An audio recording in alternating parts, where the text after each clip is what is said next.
के साथ। नमस्कार, सिटी वाराणसी लाइव में आप सभी का स्वागत है। मैं हूं अमित मिश्रा। आइए नजर डालते हैं आज की खास खबरों पर। संस्कृत संसद के दूसरे दिन शामिल हुई साध्वी ऋतंबरा। कहा, पश्चिम ने भारतीय नारी के मन पर प्रहार कर संस्कार को मिटाने का किया प्रयास। राष्ट्रीय नदी दिवस पर गंगा की आरती कर की गई सफाई। पदयात्रा कर गंगा संरक्षण के लिए किया गया जागरूक। बीएचयू परिसर के विभाजन के मुद्दे पर छात्रों के सभी संगठनों में व्याप्त है भारी आक्रोश। पूरे दिन चला विरोध प्रदर्शन का दौर। और रामनगर थाना के भीटी क्षेत्र में विवाहिता ने फांसी लगाकर की खुदकुशी। मृतका के भाई ने दहेज के लिए हत्या करने का लगाया आरोप। पति सहित 2 हिरासत में। और अब समाचार विस्तार से। संस्कृत संसद के शनिवार के सत्र में सनातन हिंदू धर्म की मातृ केंद्रित व्यवस्था, विभिन्न मजहबों में नारी एवं भारतीय विदुषी साधिकाएं विषय पर विचार व्यक्त किए गए। पश्चिम की स्त्रियों में संस्कार नहीं होने से उनके आचरण का आधार स्वच्छंदता है। इसके विपरीत भारतीय स्त्री संस्कार की धुरी और राष्ट्र की रक्षिका है। पश्चिम ने भारतीय नारी के मन पर प्रहार कर संस्कार मिटाने और भारत को मिटाने का प्रयास किया। सनातन हिंदू धर्म की मातृ केंद्रित व्यवस्था, विभिन्न मजहबों में नारी एवं भारतीय विदुषी साधिकाएं विषयक सत्र में मुख्य अतिथि एवं श्री राम मंदिर मुक्ति आंदोलन की प्रेरक साध्वी ऋतंबरा ने कहा कि भारतीय संस्कृति में नर से नारायण बनने की प्रक्रिया में माता की भूमिका मुख्य है। पृथ्वी पर भाषा एवं संस्कार देने वाली माँ ईश्वर स्वरूप है। संतान को माँ से ही सब कुछ मिलता है। माँ के संस्कारों से ही बालक सज्जन और दुर्जन बनते हैं। यह विचार उन्होंने रुद्राक्ष कन्वेंशन सेंटर में शनिवार को आयोजित संस्कृति संसद के शनिवार को आयोजित सत्र में व्यक्त किया। यह आयोजन अखिल भारतीय संत समिति, अखिल भारतीय अखाड़ा परिषद, श्री काशी विद्युत परिषद के सहयोग से आयोजित हुआ है। साध्वी ऋतंबरा ने कहा कि पश्चिम ने षड्यंत्र पूर्वक स्वच्छंदता का प्रवेश भारतीय नारियों के मन में कराकर उन्हें परंपरा विमुख बनाने का प्रयास किया। पश्चिमी षड्यंत्रकारी भारतीय नारी के मन में संस्कार मिटाकर भारत को तोड़ने का प्रयास निरंतर कर रहे हैं। उन्होंने कहा कि पश्चिम को ज्ञात है कि भारत की रक्षा धुरी स्त्री है, इसलिए वे स्त्रियों पर प्रहार कर रहे हैं। भारतीय स्त्रियां समर्पण की प्रतिमूर्ति हैं। इसी के अंतर्गत स्त्रियों के बाद पिता का गोत्र छोड़कर पति का गोत्र वर्ण करती हैं। उन्होंने कहा कि स्त्रियां ही धर्म एवं यज्ञ का आधार हैं। शिवाजी और विवेकानंद को जो संस्कार उनकी माता ने दिया वही वे बने। भारतीय नारियों के द्वारा दिए गए संस्कार के कारण ही ऐसी संतानें पैदा हुई हैं जिनके बलिदान से अयोध्या में श्री राम मंदिर का निर्माण हो सका। प्रसिद्ध भारतीय महिला पहलवान बबीता फोगाट ने कहा कि सनातन का अर्थ निरंतर चलने वाला प्रवाह है, यह कभी मिटता नहीं। सनातन का आधार प्रकृति एवं परिवार है। सनातन का लक्ष्य जोड़ना है, न कि तोड़ना। भारत माता मातृशक्ति की प्रतीक है। इससे स्पष्ट है कि शक्ति का केंद्र नारी है। यह सब सनातन संस्कृति की सोच के कारण हुआ। उन्होंने कहा कि भारतीय नारी के लिए आजादी का अभिप्राय छोटे वस्त्र पहनना नहीं, वरन आत्मनिर्भर बनना है। स्त्री अपने व्यवहार से पूरे परिवार में संस्कार सिखाती है। सत्र का संचालन श्रीमती भक्ति किरण शास्त्री ने किया। इस समारोह में मंच पर जगतगुरु रामानंदाचार्य, स्वामी राजराजेश्वराचार्य, संत बालकदास जी, श्री विष्णु शंकर जैन, पूज्य लक्ष्मण राव आचार्य, रविंद्रपुरी महाराज, राधे राधे बाबा, महामल्लेश्वर चिदम्बरानंद सरस्वती, महामल्लेश्वर परमानंद जी, अनंत विजय, दयानिधि, सुनील देवधर, राजेश्वर आचार्य, ज्योत्सना गर्ग, काजल हिंदुस्तानी, गजेंद्र सिंह चौहान, हरिशंकर जैन, विष्णु जैन, गंगा महासभा के राष्ट्रीय महामंत्री, संगठन और संस्कृति संसद के संयोजक गोविंद शर्मा, गंगा महासभा के राष्ट्रीय मंत्री विनय तिवारी, संस्कृति संसद के आयोजन सचिव सिद्धार्थ सिंह, विपिन सेठ, अभिषेक अडिचवाल, साहिल सोनकर, दीपक गिरी, दिव्यांशु सिंह, गौरव मालवी, श्याम बरनवाल, ऋतिक सोनकर, अभिषेक सिंह, गोविंद यादव, हर्षित चौरसिया, देवेश अडिचवाल, कुलदीप शर्मा, खुशबू मल्होत्रा एवं अजय उपाध्याय आदि की उपस्थिति रही। काशी हिंदू विश्वविद्यालय में परिसर के बंटवारे के मामले को लेकर छात्रों से जुड़े सभी संगठन अपने अपने तरीके से विरोध कर रहे हैं। बीएचयू परिसर बंटवारे के मामले को लेकर छात्रों में भारी आक्रोश व्याप्त है। छात्रों से जुड़े सभी संगठन अपने अपने तरीके से विरोध प्रदर्शन कर रहे हैं। शनिवार को सायंकाल छात्रों के एक संगठन द्वारा ब्रोचा छात्रावास से एक जुलूस निकाला गया, जो महिला महाविद्यालय चौराहे तक जाकर सभा में परिवर्तित हो गया। इस कार्यक्रम में शामिल छात्रों का कहना था कि बीएचयू की सभी छात्राएं एक समान हैं। सुरक्षा व्यवस्था दुरुस्त करें, न कि दीवार बनाकर इसका सॉल्यूशन दें। छात्र ब्रोचा छात्रावास से निकलकर महिला महाविद्यालय और उसके बाद सिंह द्वार तक गए, जहां पर धरना प्रदर्शन और नारेबाजी करते हुए वापस ब्रोचा छात्रावास चले गए। हर अखबार में, हर न्यूज चैनल पर एक ही बात छपी है कि आईआईटी बीएचयू की लड़की का छेड़छाड़ हुआ। देखिए, अब वो आईआईटी बीएचयू की लड़की बाद में है, पहले हमारी बहन है, बीएचयू की लड़की है वो। ये बात कोई मीडिया आउटलेट वाला नहीं बता रहा। अगर यही किसी और फैकल्टी की होती ना, मेरे को बहुत दुख है इस चीज़ का, और मैं बिल्कुल विरोध करता हूँ। और जो भी लड़का है उसको फांसी दे दो, जो करना करो उसके साथ, सच सजा दो, हम बिल्कुल साथ में। लेकिन उनके साथ अलग व्यवहार उनके लिए जो फैसला आता है वो जल्दी आता है, हमारी लड़कियों के लिए बिल्कुल अलग। उनके लिए जो नियम कानून वो बिल्कुल अलग, हमारे लिए अलग। क्या हमारी लड़कियां, हमारी फैकल्टीज की लड़कियां नहीं है? उनकी सुरक्षा नहीं है? क्या मांग करेंगे? हमारी मांग सिर्फ इतनी है कि पहली बात तो जितने भी 8 बजे के बाद बाहर के लोग आउटसाइडर्स आते हैं उसको बंद किया जाए, बिना पासबुक एंट्री ना दी जाए, ठीक है। एकदम क्लोज कैंपस बनाया जाए। जैसा देखो IIT वालों की मांग क्या है कि उनको क्लोज कैंपस चाहिए, और हम तो कह रहे हैं पूरा क्लोज कैंपस बनाओ ना भाई। तुम्हारा अलग से क्लोज कैंपस क्यों बनेगा? तुम्हारा अलग से, उनको बस हमसे अलग होना है। उनको ये दिखाना है कि IIT वाले अलग है। भाई BHU पहले, IIT बाद में बता दें। हमारे लिए हम पूरी सहानुभूति दिखाते हैं आपके लिए। BHU प्रशासन द्वारा विश्वविद्यालय विभाजन किए जाने की मंशा से क्षुब्ध विभिन्न संकाय के विद्यार्थियों ने रैली निकालकर अपना विरोध दर्ज कराया। काशी हिंदू विश्वविद्यालय के छात्रों का सब्र तब टूट गया जब छात्रों ने जाना कि प्रशासन द्वारा काशी हिंदू विश्वविद्यालय का विभाजन किया जाना तय किया गया है। छात्रों ने विधि संकाय, संस्कृत विद्या, धर्म विज्ञान संकाय, सामाजिक विज्ञान संकाय, कला संकाय, वाणिज्य संकाय तथा केंद्रीय संस्थान से अपनी अपनी कक्षाओं का बहिष्कार करके आक्रोश मार्च निकालते हुए विश्वविद्यालय प्रशासन के खिलाफ नारेबाजी किया तथा महामना पंडित मदन मोहन मालवीय जी की तस्वीर को लेकर तथा काशी हिंदू विश्वविद्यालय के झंडे के साथ रैली निकालकर छात्र संघ भवन तक जाकर विरोध दर्ज कराया। छात्रों का कहना था कि छात्र आपस में मित्र होते हैं, वह चाहे IIT के हों चाहे मेडिकल के।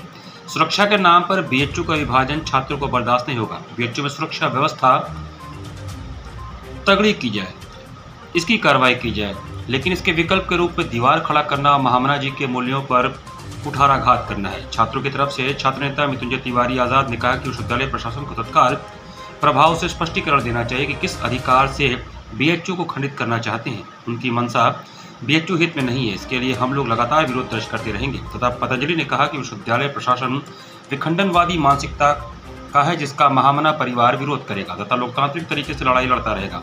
एक और छात्र आशीर्वाद ने कहा कि BHU प्रशासन दिवालियापन का शिकार हो गया है। छात्रों की लड़ाई में काशी हिंदू विश्वविद्यालय का वरिष्ठ अध्यापकों तथा कर्मचारियों का भी समर्थन प्राप्त है, जिसमें सामाजिक विज्ञान संकाय के पूर्व संकाय प्रमुख कौशल किशोर मिश्रा ने भी छात्रों के समर्थन में अपनी आवाज बुलंद की। आक्रोश रैली में विभिन्न संकायों के हजारों की संख्या में छात्र मौजूद रहे, जिसमें मुख्य रूप से अभिषेक, पतंजलि, श्याम, नंदू, आशीर्वाद, दर्शित, दुर्गेश, क्षितिज, मनीष आदि थे।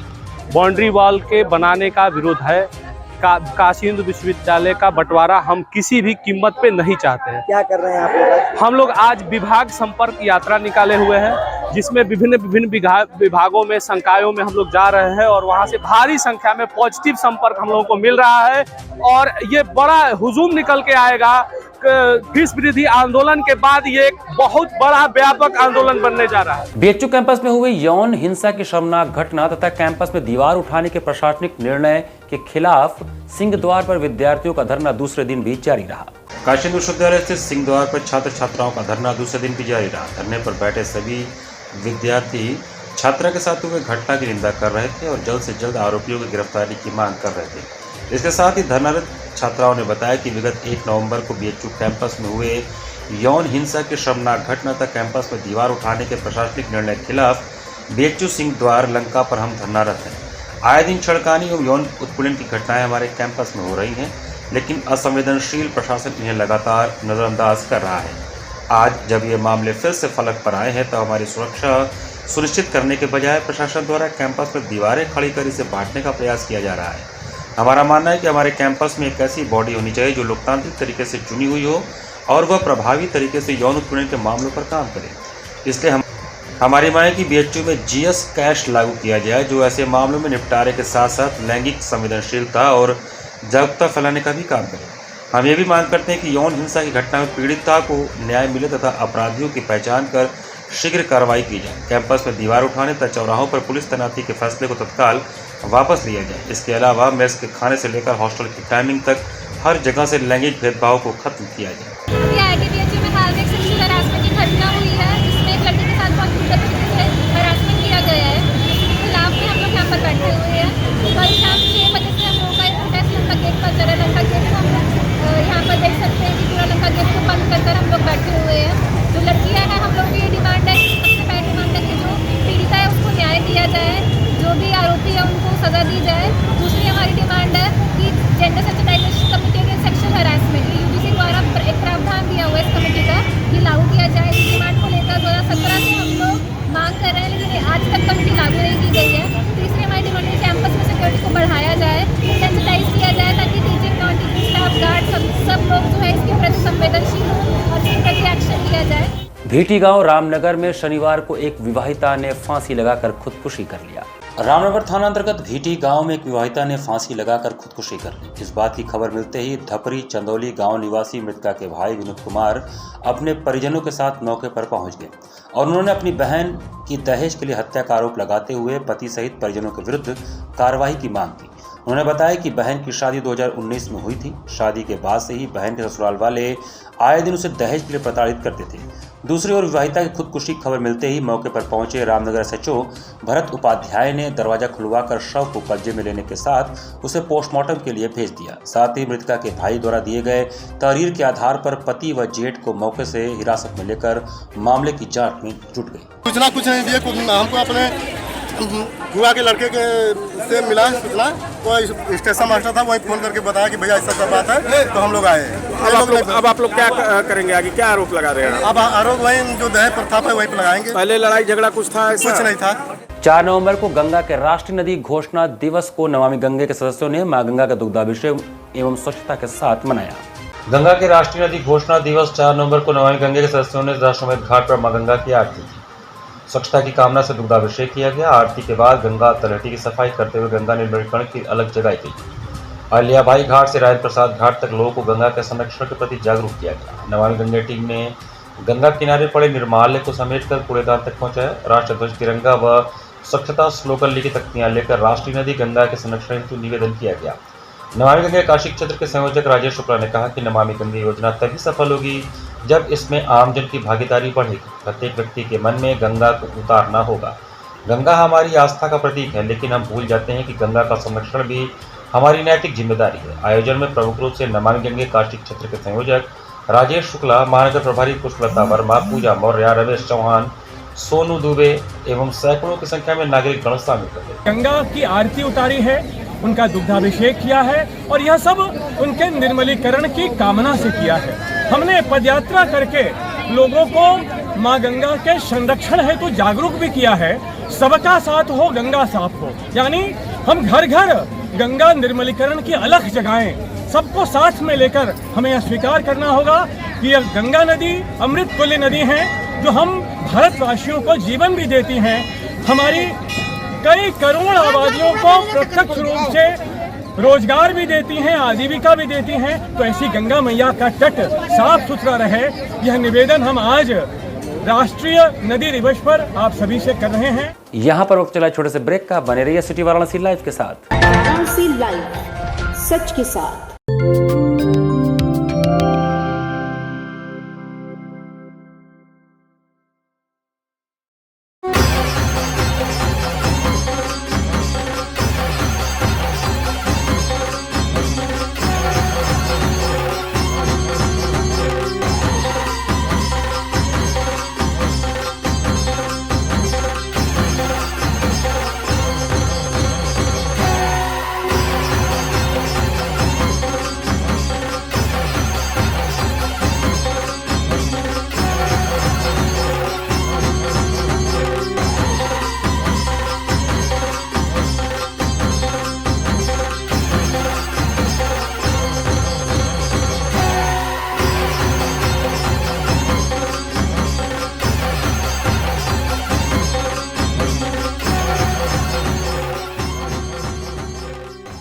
क्या कहते हैं आपके सितारे, कैसा जीवन होगा आपका, होगी हर मुश्किल आसान, है हर परेशानी का निदान। आप बने रहिए हमारे साथ और हम बताएंगे आपके भविष्य का हाल।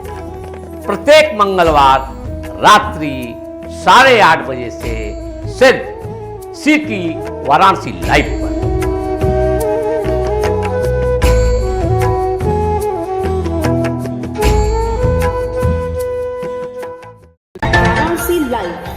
सच के साथ। ब्रेक के बाद आपका स्वागत है। बनारस रंग महोत्सव की तृतीय संध्या में कठपुतली के माध्यम से मुंशी प्रेमचंद द्वारा रचित पंच परमेश्वर कहानी का मंचन किया गया। बनारस रंग महोत्सव की तृतीय संध्या की शुरुआत शोभनाथ जी द्वारा कठपुतली के माध्यम से कजरी नृत्य, कजरी गायन, तत्पश्चात कठपुतली के माध्यम से मुंशी प्रेमचंद द्वारा रचित पंच परमेश्वर कहानी दिखाई गई।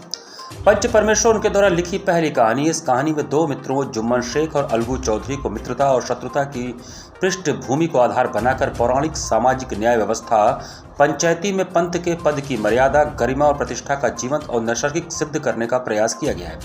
इस कठपुतली द्वारा दिखाई गई कहानी से कलाकारों ने न्यायाधीश या पांचों के अंदर न्याय करने की शक्ति को ईश्वरीय बताकर न्याय की महत्ता लोगों को समझाई और सच्चाई के रास्ते पर चलने की सीख दी है।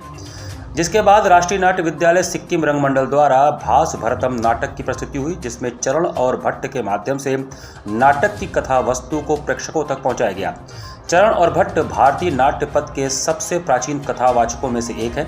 ये नाटक महाकवि भास के 4 महान नाटकों का एक सम्मिश्रण था, जिसमें पंचरात्रम, जो कि महाभारत में पांडवों के अज्ञातवास के वक्त गुरु द्रोण द्वारा दुर्योधन से गुरु दक्षिणा के रूप में पांडवों को उनके हिस्से का राज्य लौटाने की मांग को दर्शाता है। निर्देशक ने नाटक की कथा को कथावाचकों के माध्यम से बीच में ही रुकवाकर महाकवि भास की लेखन शैली को, वेदव्यास की मूल महाभारत की कथा को अपने अनुसार नाटक में परिवर्तित कर देने पर सवाल खड़े किए, क्योंकि मूल नाटक में भास ने द्रोणाचार्य द्वारा मांगे गए गुरु दक्षिणा को शकुनी के प्रयासों को विफल करते हुए दुर्योधन द्वारा पांडवों को उनका राज्य लौटा देना दर्शाया है। इसी कड़ी में सूत्रधार नाटक को आगे बढ़ाते हुए कर्ण भारम नाटक, जिसमें कुंती द्वारा कर्ण को अर्जुन से युद्ध के पूर्व अपना पुत्र एवं पांडवों का ज्येष्ठ भाई होने की बात से अवगत कराया। तत्पश्चात नाटक दूत्व कायम एवं उरुभंगम, जिसमें दुर्योधन की जांघ पर भीम के प्रहार के माध्यम से धर्म अधर्म का पाठ दर्शाया गया। नाटक के अंत में सूत्रधारों ने पुनः भास की रचना शैली पर प्रश्न उठाए तथा स्वयं ही उसका उत्तर देते हुए दर्शकों को यह बतलाया कि भास अपनी रचना में बार बार महाभारत युद्ध को रोकने का प्रयास दर्शाते हुए दर्शकों को प्रलयंकारी युद्ध से विमुख रखने का प्रयास करते हैं। यह नाटक भरत मुनि द्वारा लिखित नाट्य शास्त्रीय शैली पर आधारित है। इस नाटक का नाट्य रूपांतरण आशिफ अली तथा निर्देशन पियाल भट्टाचार्य ने किया। सूत्रधार की भूमिका में तिला, रूपा, सुकन्या, चंद्रिका थी। दुर्योधन की भूमिका में सत्यम, कृष्ण की भूमिका में दीपक, कर्ण की भूमिका में आदर्श तथा अन्य में श्यामा, तुषार, रंजना, उत्तम इत्यादि थे।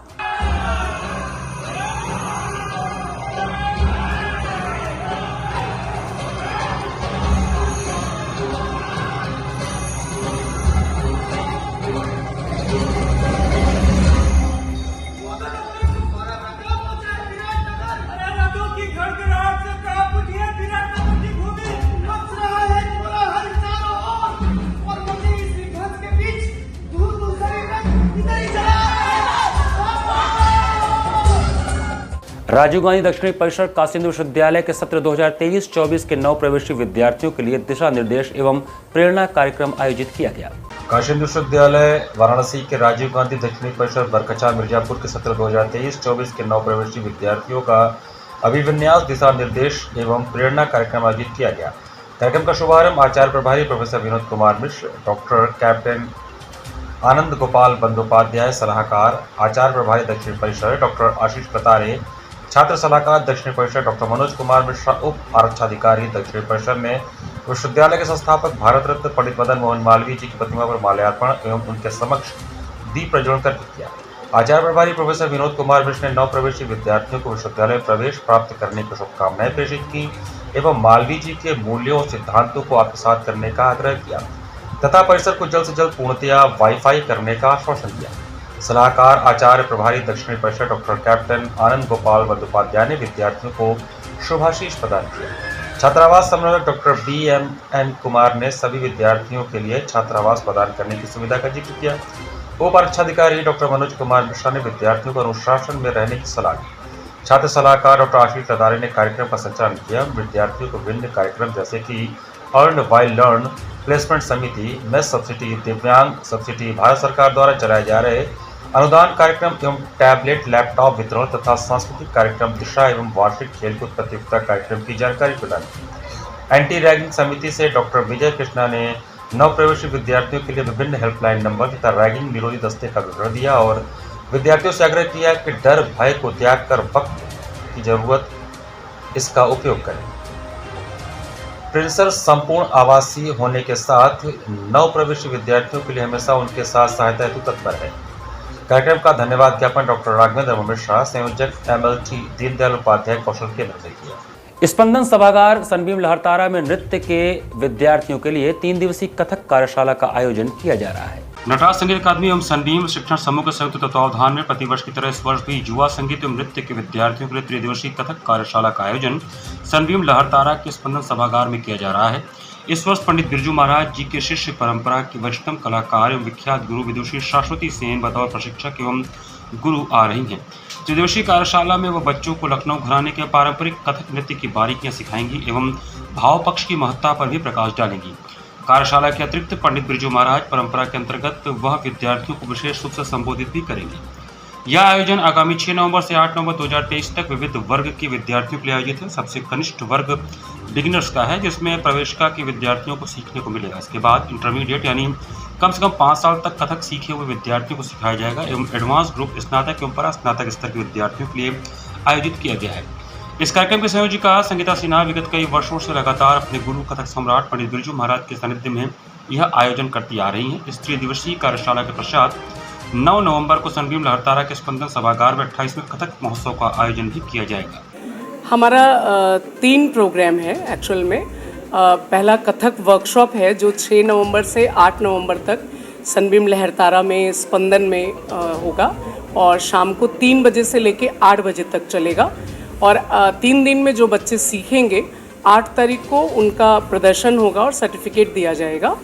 और 7 और 8 में हमने नई श्रृंखला शुरू की है कथक लेक्चर डेमोन्स्ट्रेशन की, जिसका उद्देश्य है कि हमारे गुरु पंडित बिरजू महाराज जी की चीज़ों को बच्चों तक पहुंचाना सारे स्कूलों में। तो उसकी श्रृंखला मैं शुरुआत कर रही हूँ।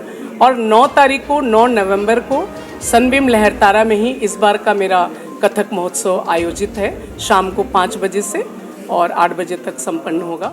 नृत्य संगीत मंच कला संकाय बीएचयू द्वारा शनिवार को मॉरिशस से पधारी भिवाजी रामा का व्याख्यान आयोजित किया गया। नृत्य विभाग संगीत एवं मंच कला संकाय द्वारा आयोजित व्याख्यान में शनिवार को अतिथि व्याख्याता प्रणीता भिवाजी रामा मॉरिशस से पधारी।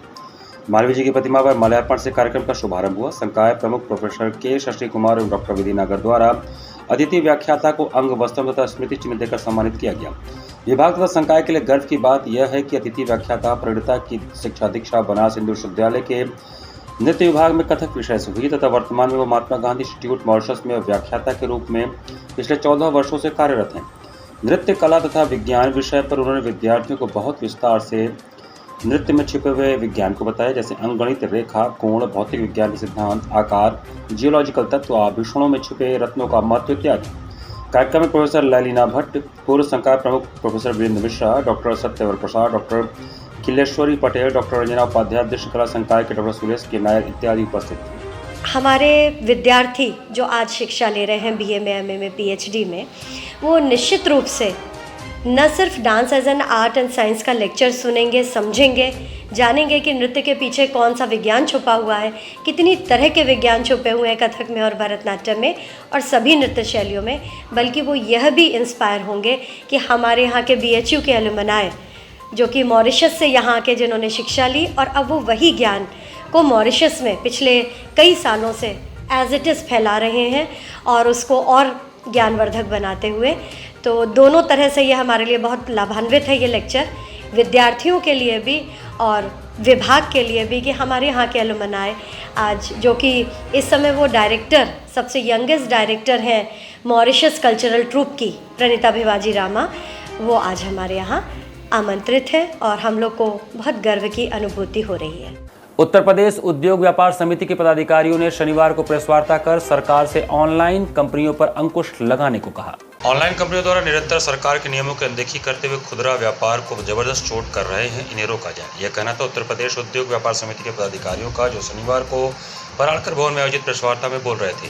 उन्होंने शासन प्रशासन से इस संदर्भ में मांग करते हुए कहा कि ऑनलाइन कंपनियों के गोदामों की भी जांच पड़ताल हो ताकि उनका अवैध संचालन पकड़ा जाए। उत्तर प्रदेश के प्रमुख बाजारों में अतिक्रमण, अवैध ई रिक्शा, उबेर, ओला, टोटो की वजह से लगने वाले जाम, करोड़ों खर्च करने के बाद भी व्यापारी की दुकान पर ग्राहक नहीं पहुंच पा रहे हैं। ई रिक्शा, ओला, उबेर पर नकल कसी जाए। 20 लाख से अधिक पंजीकृत उत्तर प्रदेश व्यापारियों के द्वारा चुनकर व्यापारी समाज के प्रतिनिधियों को भी विधान परिषद में भेजा जाए। बाजार पूर्ण रूप से ठंडा है। ऑनलाइन खरीदारी को लेकर हम सब, हमारा जो खुदरा व्यापारी है बैठा हुआ है, ऑनलाइन पर हम लोगों की मांग है सरकार से कि ऑनलाइन पूर्ण रूप से बंद हो, जिससे कि बाज़ारों में पूर्ण रूप से रौनक लौटे और व्यापारी भाई छोटे छोटे हमारा व्यापारी भाई अपना धंधा बिजनेस कर सके, यही हम सभी व्यापारी भाइयों का प्रदेश के मुख्यमंत्री और देश के प्रधानमंत्री से मांग है कि ऑनलाइन पूर्ण रूप से बंद हो। इसी के साथ सिटी वाराणसी लाइव का यह संस्करण हम यहीं समाप्त करते हैं। मुझे दीजिए आज्ञा, नमस्कार।